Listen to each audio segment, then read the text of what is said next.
आप 32 वर्षों से भगवान राम की सेवा में हैं। कैसे ये यात्रा शुरू हुई? देखिए वो यात्रा और पहले से है क्योंकि 23 जून 1949 में उस ढांचा में विवादित ढांचा में जब भगवान श्री राम प्रकट हुए जी। तो हमारे महाराज जी ने उसको पूजा शुरू किया। उन्हीं के माध्यम से उन्हीं की तपस्या से वहाँ प्रकट हुए। जी। तो उसमें हर प्रतिवर्ष रामनवमी के समय में बधैया और उनका उत्सव मनाया जाता था। तब से हम वहाँ जाते आते थे। जी। और मैं यहाँ अयोध्या में 58 में आया, 1958 में। तब से मैं तो पहले संस्कृत पढ़ना शुरू किया। जी। संस्कृत पढ़ने के बाद जब आचार्य हो गया तो संस्कृत विद्यालय में पढ़ाने लगा। जी।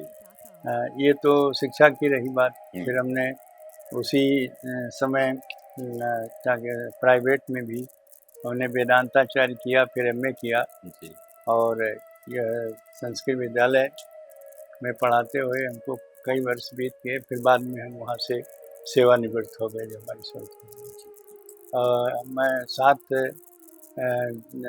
जून को 7 जून को 2007 में 30 जून 2007 में सेवानिवृत्त हो गए। जी।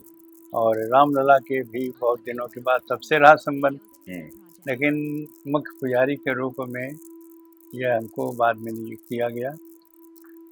तब से मैं मुख्य पुजारी के रूप में हूँ। रामलला की सेवा है। हमारे 4 सहायक पुजारी हैं और एक मैं मुख्य पुजारी हूँ, बाकी सब कार्यकर्ता हैं। तो आप अयोध्या कहाँ से आए थे? मैं अयोध्या अपने घर से आया। हमारी जन्मभूमि यहाँ से दूर है जी। और पढ़ने के उद्देश्य से आया, शिक्षा ग्रहण करने के उद्देश्य से आया। आए तो हनुमान जी का दर्शन करने गया तो वहीं हमारे महाराज जी मिल गए, श्री अभिराम दास जी महाराज। अच्छा। वो अपने निजी आश्रम है, आश्रम में लाए। जी। लाने के बाद हमने अपनी जिज्ञासा प्रकट किया पढ़ने की। तो उन्होंने संस्कृत विद्यालय में नाम लिखा दिया और उसके बाद पढ़ना शुरू किया। प्रारंभ से संस्कृत की विद्यालय में जो प्रारंभिक शिक्षा होती तब से शुरू किया। फिर उसके बाद व्याकरण से आचार्य किया, वेदांत से आचार्य किया और विश्वविद्यालय खुल गया, हमारे सामने खुला।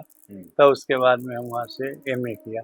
इस प्रकार से हमारी शिक्षा रही। जी। और उसके बाद 76 में जनवरी 76 से संस्कृत विद्यालय में पढ़ाना शुरू किया। अच्छा। और 30 जून 2007 में रिटायर हो गए, सेवानिवृत्त हो गए।